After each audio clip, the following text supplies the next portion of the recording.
Olá, amigos! Meu nome é Ana Lécia e hoje tivemos a honra de receber o Gilberto aqui na nossa casa. E o Gilberto fez uma palestra maravilhosa sobre luz e sombra. Então, Gilberto, a minha primeira pergunta é: no Evangelho de Mateus tem uma passagem que diz que é preferível que o homem perca um olho a padecer o seu corpo no inferno. O inferno existe? O inferno é um estado de consciência.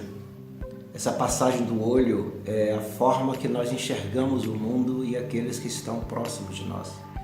É muito comum termos o hábito de fazer análise negativa sobre tudo que enxergamos, até porque dentro de nós há sombras e nós lançamos sobre o mundo aquilo que nós carregamos.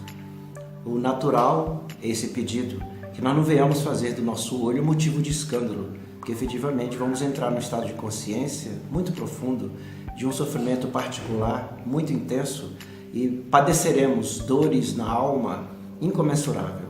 Daí que nós venhamos a aprender que a nossa luz deve refletir no nosso olhar, que tudo que está ao nosso redor devemos aprender como algo benéfico a todos. E mesmo que haja comportamentos estranhos aos nossos costumes, nós devemos compreender que cada pessoa está em aprendizado, porque somos seres num processo de evolução, que o nosso olhar tem esse princípio de entendimento. Daí sim, a piedade, a caridade e a compreensão se fará manifesto. E o nosso brilho do nosso sentimento estará presente e nós não iremos num estado de consciência negativo para os infernos que muitos chamam ele. Gilberto, é necessário que passemos pelas fileiras da sombra para que alcancemos a luz? A experiência na matéria já é uma sombra. Agora, o que a pergunta foi feita chama atenção no princípio do sentimento. Carregar mau pensamento, ter sentimento negativo, comprometer a todos do ponto de vista de inferioridade, não é obrigatório de ninguém, porque nós somos seres amor. Não há necessidade de passar pela feira da sombra. Mas como existe o livre-arbítrio, nós temos, em alguns instantes, escolhas equivocadas, que é o chamado plantio. O plantio, ele não é obrigatório, mas no instante que o nosso olhar, o nosso sentir, o nosso pensar, o nosso agir, ele está contrário à lei de amor, que é a piedade, a caridade, a indulgência e compreensão para com todos, aí sim nós entramos nas sombras, porque é necessário pagar o último centil para resgatar qualquer dano que venhamos causar na vida de alguém. Gilberto, na psicologia junguiana, que Joana de Ângeles estudou para trazer para nós o espiritismo associado com a ciência, ela nos diz que nós somos constituídos por sombras e por luz. E a pergunta é: essa sombra um dia vai deixar de existir ou ela apenas diminuirá? Nós somos criados por mérito para aprender com as experiências próprias e crescermos a caminho da luz. No livro dos Espíritos aparece uma determinada pergunta que Kardec questiona sobre a nossa forma. E aí ele diz que nós temos o perispírito no termo da forma humana. Só que nós somos centelhas. Aí ele diz: para vós nós não temos formas, mas para nós é uma centelha. Essa centelha vai variar do mais escuro rubi até o mais claro. Ou seja, nós somos criados com a dualidade. O egoísmo e o orgulho por um princípio de sobrevivência, é instintivo. Eu preciso me alimentar, eu preciso fugir da caça, eu preciso proteger a minha espécie. Então, nesse primeiro momento, ele tem que ser dual, o quente e o frio.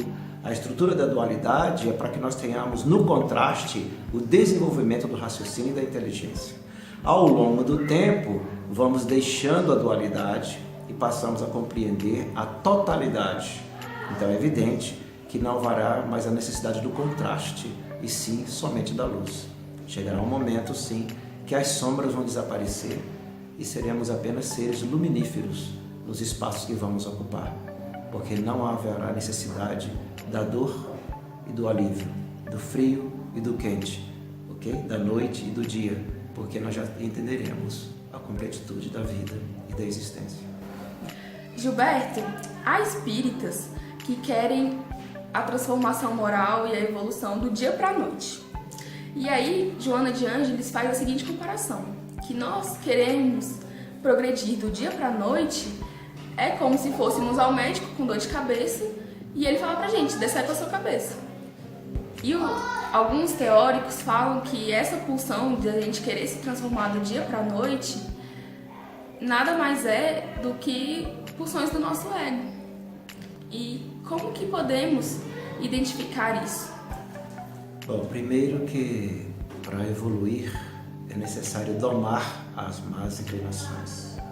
Se nós olharmos nas fazendas que eles vão domar animais, é um trabalho demorado, não é da noite para o dia. Por isso que foi dito, se reconhece o verdadeiro espírita pela sua transformação moral em domar as suas más inclinações. Não é porque ele já é bom ou é santo, o verdadeiro espírita. Então, nesta linha, no Livro dos Espíritos se acrescenta que a natureza não dá saltos. O que é o ego?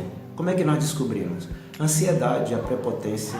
O ego é sempre soberbo, vaidoso, consciente de si, acha que dá conta de tudo, tem uma autonomia sem ser autônomo, e aí você fica ansioso e querendo se comparar e fazendo julgamento o tempo inteiro. Aí eu já consegui, isso eu não faço mais. Aí eu começo a analisar, fulano ainda faz, ontem eu não fiz. É um dia de cada vez. Volta o princípio do ao a não.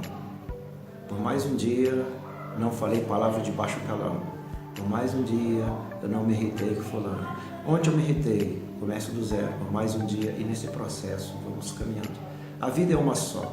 A prova que não se consegue isso da noite para o dia, e Joana já está correta com o exemplo que ela deu, que nós temos existências sucessivas.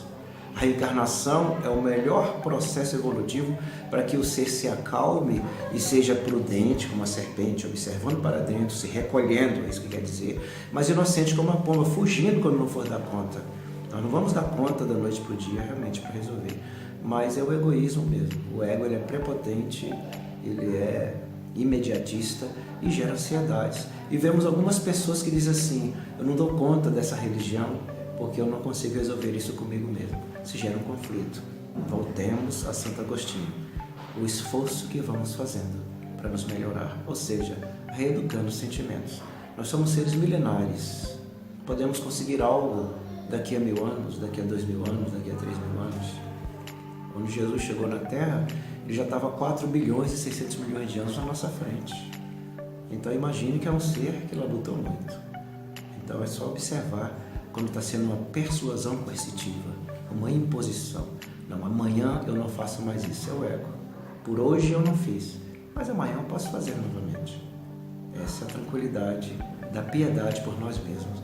E sabermos que somos seres a caminho da perfectibilidade. Nós não somos perfeitos, porque perfeito é apenas Deus.